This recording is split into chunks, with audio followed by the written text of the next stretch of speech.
yan. Hindi niya ginagamit yan. Sa pangalan? Blackboard? Hindi.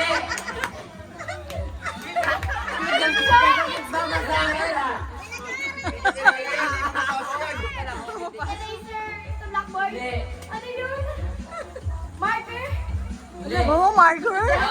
Susan. Ginagamit niya, di wala. Pwede. Ay, nagagalit ang nanay mo.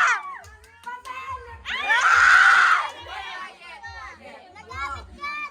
Ano pang ginagamit? Wala, di niya ginagamit yan. Collection? Wow. Social. Susan. Alam niya lang lip gloss. Ano? Damit? Hindi. Beba. Asas lang. School, be. School.